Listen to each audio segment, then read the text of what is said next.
Landon James was late again, and this time, he didn't have an excuse, just a half-eaten granola bar in one hand and a wriggling 5-year-old in the other. "Daddy, my shoes backwards," Presley whined as she tugged at her sparkly sneaker. "Sweetheart," Landon crouched in the preschool parking lot, trying to fix her shoe while balancing her backpack over his shoulder. "Your shoes backwards because you danced through the living room while I was brushing your hair," Presley giggled. "You said I could dance." "Yeah, I said dance, not break the sound barrier." She grinned, toothy and wild, and he kissed her cheek before rushing her into the building. By the time he made it to the auto shop he worked at, his boss shot him a glare that said, "One more time and you're out." Landon didn't need reminding. He already knew. Between juggling work hours, daycare pickups, and the never-ending bills from his ex walking out 2 years ago, he was barely holding it together. Presley was his whole world. He just wished he could give her more than peanut butter sandwiches and a leaky apartment. That night, after Presley was fast asleep, curled up with her teddy bear, he sat on the old corduroy couch and sighed. His coworker had mentioned a dating app over lunch. "Just try it, man," he'd said, chewing on a burrito. "You gotta get out there." "You're like single dad hot." Landon had laughed it off, but tonight. He stared at the ceiling, then at the silence in the room, and finally grabbed his phone. He never thought he'd actually do it. But after scrolling through a few weird bios and staged selfies, he saw her. Elle, just Elle. No last name, no frills. A photo of her sitting cross-legged on a rooftop, hair in a messy bun, no makeup, holding a coffee mug with a sleepy smile. Something about her felt real. He tapped, and the app blinked. Match, he hesitated. Then, against his better judgment, he messaged her. But instead of chatting, they agreed to meet, in person. Saturday morning, coffee place downtown. He didn't think much of it. Maybe she was just bored, maybe she'd flake. That would have been fine, except she didn't. Elle Caldwell showed up 5 minutes early, wearing jeans, a white tee, and sunglasses she pushed up into her copper-blonde curls as she spotted him. "You're Landon," he stood awkwardly, brushing non-existent lint off his hoodie. "Yeah, and you're Elle, that's me," she smiled, warm and easy. "I figured I'd beat you here. I got us a window seat." Inside, she ordered black coffee. He ordered a muffin and a small drip, cheapest thing on the menu. "You work at a shop?" she asked, sipping. "Yeah, cars, mostly old ones." "Pays the bills." "And you have a daughter, right?" "Presley," he said, and his face lit up. "She's 5, wild as hell and smarter than me. I should have brought pictures, but she's probably covered in paint in all of them." Elle laughed. "I like messy kids, they're honest." He relaxed a little. She wasn't like the women he'd met before. She didn't ask about money or freak out when he mentioned his kid. She asked about Presley's favorite color, pink, favorite food, mac and cheese, and favorite dinosaur, Triceratops. They sat at that table for over an hour, talking like they'd known each other for years. But what Landon didn't know, what Elle didn't say, was that her full name was Elle Caldwell, heiress to Caldwell Holdings, a billion-dollar investment firm. Her father had passed 2 years ago, leaving her everything. She'd taken over quietly, staying behind the scenes, letting the world believe the company was still run by their old executive board. She didn't hide it because she was ashamed. She hid it because people changed when they found out. But Landon never once asked what she did. He didn't care. He just looked at her like she was a person, not a wallet, not a headline, just Elle. So she didn't lie, she just didn't say everything. Not yet. They met again and again. Dinners turned into walks. Walks turned into late nights at her place, curled on her couch, watching Presley draw on her coffee table with dry erase markers. "You're letting her do that?" Landon asked once, shocked. "It wipes off," Elle said with a shrug. "Besides, she's drawing a castle." "That's important." Presley adored Elle, and Elle. She looked at Presley like she was the sun.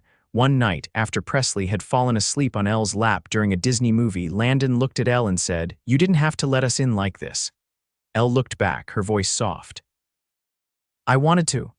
He didn't kiss her that night, but she kissed him, and everything changed. Still, the secret hung between them. She hadn't told him, not yet. Not because she didn't trust him, but because she didn't want to ruin what they had. She wasn't sure if he'd walk away. He wasn't like anyone else she'd met. He didn't need her money, he didn't even know about it, but secrets had a way of coming out. And when they did, they never came quietly. Elle watched Landon from across the table at the rooftop restaurant she'd reserved under a fake name. He was out of place in the best way, his denim jacket folded neatly over the back of his chair, his calloused hands resting awkwardly on the linen napkin. He kept glancing at the cutlery like it was an exam he hadn't studied for. "You okay?" Elle asked, tilting her head, her earrings catching the light from the overhead string bulbs.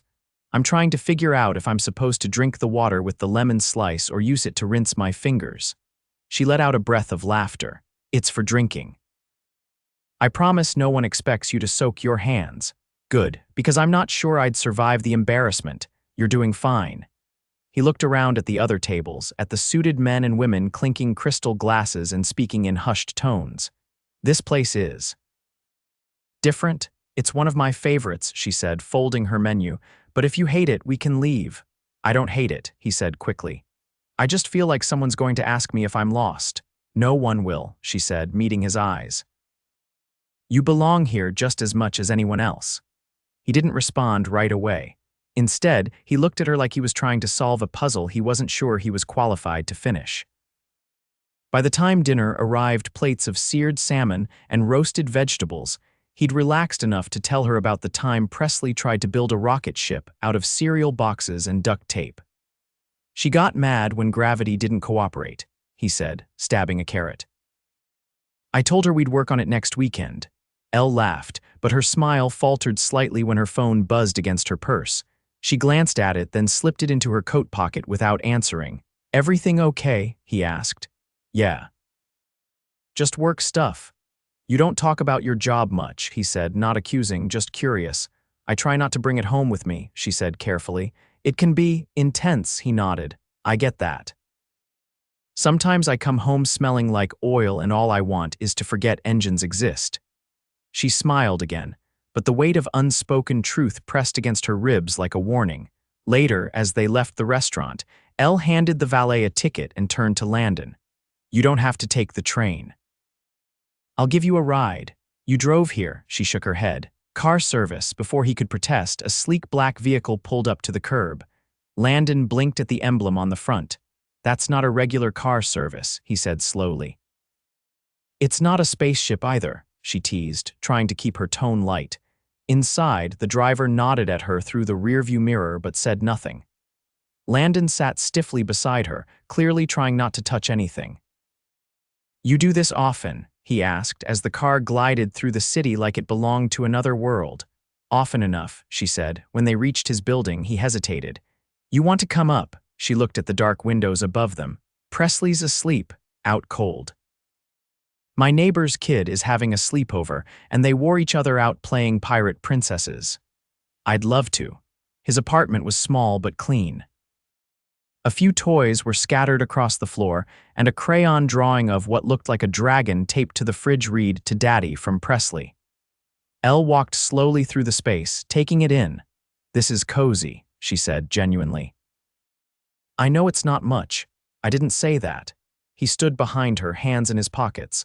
"I'm not exactly the guy you usually date, am I?" She turned. "You don't know who I usually date." "Maybe not," he said. "But I've never been in a car that nice, and I've never eaten food I couldn't pronounce. I didn't pick you because of what you have or don't have." He searched her face. "Then why did you?" "Because you're kind. Because you don't pretend to be someone you're not. Because you make me laugh. Because Presley looks at you like you built the stars." His jaw tightened slightly. "I just don't want you to feel like you're slumming it." "I don't," she said firmly. "If anything, I feel like I'm finally breathing." They didn't kiss that night. Instead, Elle sat on the couch while he pulled a blanket over his daughter and checked the locks for the second time. When he returned, he sat beside her. Close, but not too close.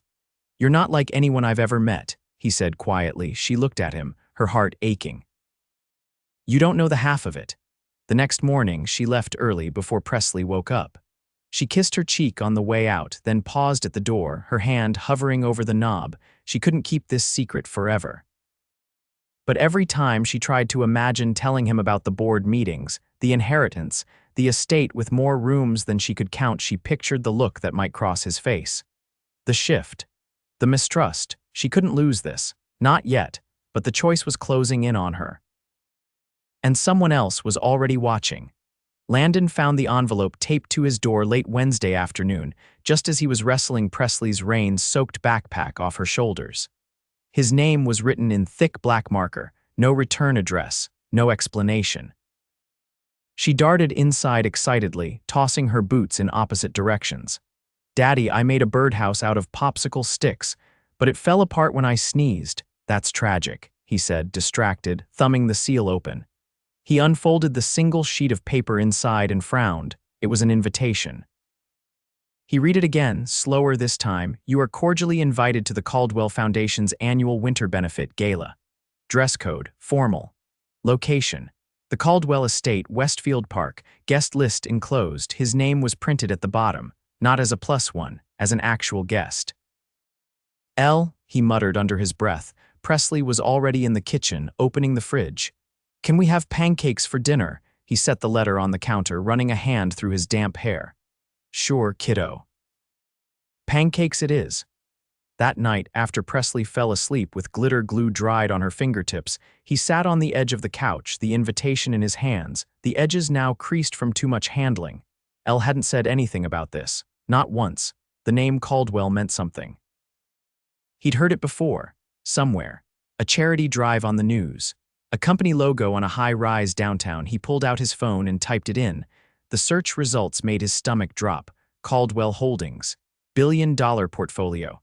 Investments in everything from biotech to global shipping. And at the head of it all, Elle Caldwell, CEO, heiress. One of the youngest women to ever take over a multinational firm. He leaned back slowly, his heart pounding in his ears. She hadn't just left something out, she'd left everything out: the restaurants, the car. The apartment that didn't look like it belonged to anyone with a day job. It all clicked into place now. She hadn't just been avoiding the topic of work. She'd been hiding an entire life. The next morning, he dropped Presley off early and drove straight to Elle's place. The doorman recognized him and let him up without a word. He knocked once. She opened the door in a robe, towel drying her curls. "Landon, is everything okay?" He held the invitation out like it was evidence. "You were going to tell me when, exactly?" Her face lost color. "I was going to. You thought I wouldn't figure it out." "No, I thought maybe I could get to know you without it ruining everything." "Well, congratulations," he said, voice tight. "That worked out great." She stepped aside, voice low. "Come in." He hesitated, then crossed the threshold. Her place looked different now. Not just expensive, untouchable. The kind of space you saw in magazines, not in real life. Wide windows spilling light over marble counters, a piano in the corner that had never been mentioned. She shut the door behind him. "I never lied to you. You didn't tell me the truth either." He crossed the room, pacing in front of her couch.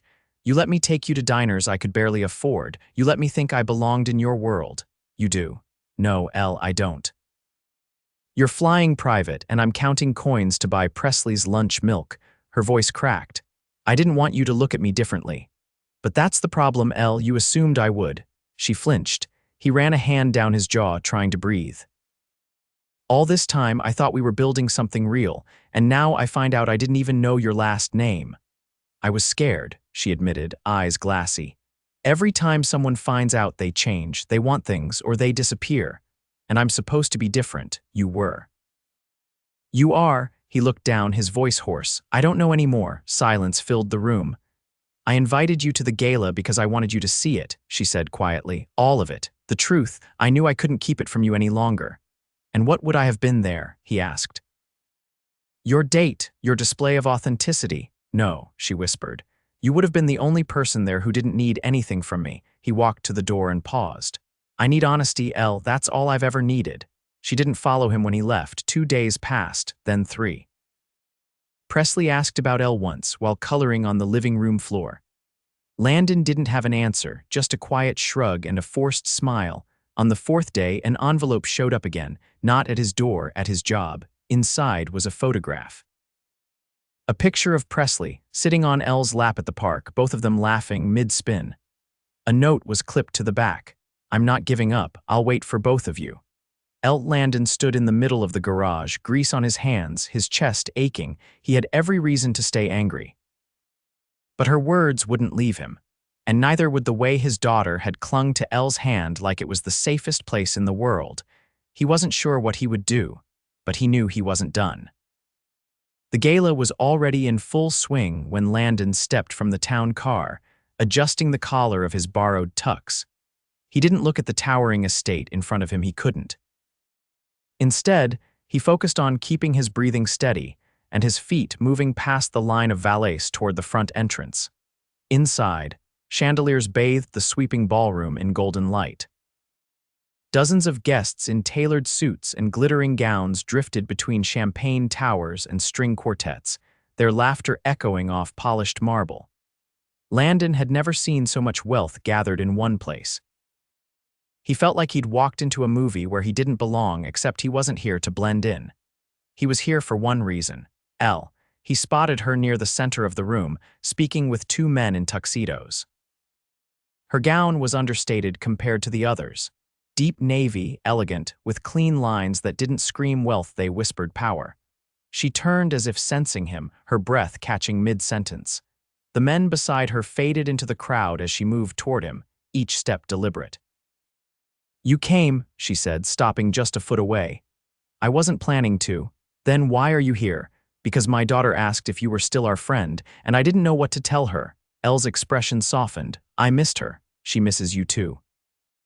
She's been drawing you on every piece of paper she can find."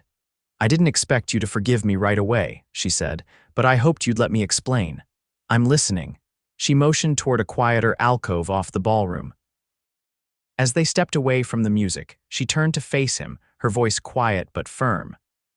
"I didn't tell you because I wanted something real. Not real because I pretended to be someone else, but real because I wasn't being used. I've had people smile at me just long enough to get what they want. I didn't want that with you, or with Presley. You still should have told me, I know. And if I hadn't found out, what then? I was going to tell you the night you got the invitation. I was ready, but I was scared. Not of you, but of losing what we had." Landon looked past her for a moment, watching a waiter refill someone's glass with a bottle that probably cost more than his rent. "I've been angry. Not because you're wealthy, but because you didn't trust me with the truth. I'm not asking you to forgive me tonight," she said, "but I'm asking if you still believe we had something worth building." He didn't answer right away.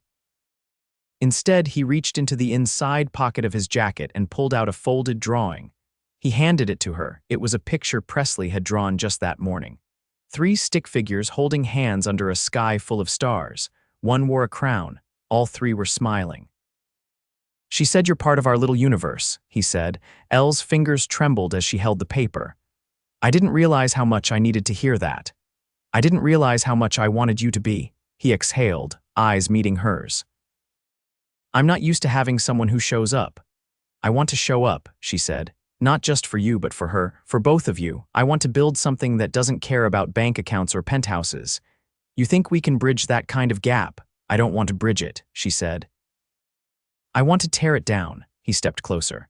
"Then start by coming over for dinner tomorrow. Just you, me, and a 5-year-old who wants to teach you how to make spaghetti with ketchup."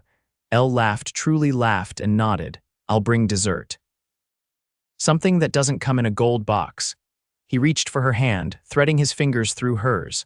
"No more secrets." "No more secrets," she promised. Behind them, the gala continued, but it felt distant now, like background noise to something infinitely more important. The next evening, Elle arrived at Landon's apartment with a paper bag of chocolate cupcakes and a handful of flowers Presley had once pointed at in a park. Presley met her at the door, arms outstretched. "You came back. I told you I would," Elle said, crouching to her level. "I'm not going anywhere." They baked dinner together if sticky noodles and a bottle of ketchup counted as baking, and when Presley fell asleep mid-story with her head on Elle's lap, Landon looked at her and said, "You fit here." Elle met his eyes. "So do you." He kissed her. Not rushed, not uncertain, just quiet and sure, like the final piece of something that had been waiting to fall into place. Weeks passed. Then months. Elle never tried to change the life Landon had built. She simply added to it extra hands at bedtime, a second coffee mug in the cupboard, a dance partner for Presley after school. Landon never asked for anything he didn't already have, but Elle gave anyway.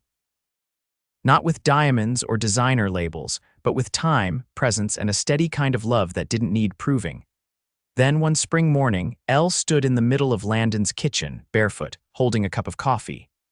Presley was in the other room, humming to herself as she rearranged her toys. "I've been thinking," Elle said. He looked up from where he was drying a dish. "Should I be worried?" She smiled, but there was something serious in her eyes. "I want to buy a house. I think you already own a few. I want us to buy one together, something small with a yard." Enough space for Presley to build her rocket ship. He didn't speak right away, then he set down the dish towel and walked toward her. "I thought you'd never ask." They found a house just outside the city. Nothing extravagant, 3 bedrooms, a little garden, a porch swing Elle insisted on because Presley said she wanted to read books outside like a grown-up lady. They moved in that summer. And on a warm evening in June, Landon stood on that porch with Presley on one side and Elle on the other, watching the sun dip below the trees. "I never thought I'd end up here," he said. Elle leaned into him. "Neither did I," Presley yawned dramatically. "I'm still hungry." "We just ate," Landon said. "Yeah, but I could maybe eat a cupcake." Elle grinned. "Lucky for you I brought some." Presley clapped, then ran inside, calling dibs on the biggest one. Landon turned to Elle. "You really matched with a mechanic on a dating app. And you really fell for a billionaire without knowing it." He laughed, then kissed her forehead. "Guess we both got lucky." And for the first time in a long time, neither of them felt like they were pretending to belong. Because they already did. It was the first time Elle had ever hosted a backyard party that involved a sprinkler, a plastic slip and slide, and a cooler full of juice boxes. The new house wasn't sprawling or ornate, but its backyard was wide and sunny, and with Presley's kindergarten graduation approaching, they'd decided to celebrate with the kind of messy, laughter-filled day Elle had never known growing up. Landon was at the grill, flipping hot dogs with the precision of a man who'd been practicing for this exact moment. Presley was darting through the water jets with 2 friends from school, shrieking with joy. Elle stood near the patio table, arranging cupcakes with careful attention, each one topped with a tiny paper rocket Presley had insisted on. "You okay?" Landon's voice floated over the sound of squealing children and the faint hum of a summer playlist. Elle looked up. "I think I'm still getting used to the idea that this is real." He wiped his hands on a towel and walked toward her, eyes steady. "You've done boardrooms and press conferences, but it's the party with water balloons that shakes you. I've thrown galas where the floral budget was more than this entire house," she said, half laughing, half marveling. "But this feels like the most important thing I've ever hosted." Landon picked up a cupcake and took a thoughtful bite. "You didn't frost these, did you?" "No," Presley did. "Why?" "Because I just bit into a gummy worm." Elle blinked. "Oh." She said she had a creative vision. Landon laughed, then leaned in and kissed the corner of her mouth, icing and all. "Remind me to never question her again." As the sun lowered and the kids quieted into a movie-induced daze inside, Landon and Elle sat on the porch swing. Fireflies blinked lazily across the yard, and Presley's glitter-covered sneakers were drying on the railing. "I got a call this morning," Elle said, her tone shifting. "Yeah, they want me to speak at the Global Women in Finance Summit next month."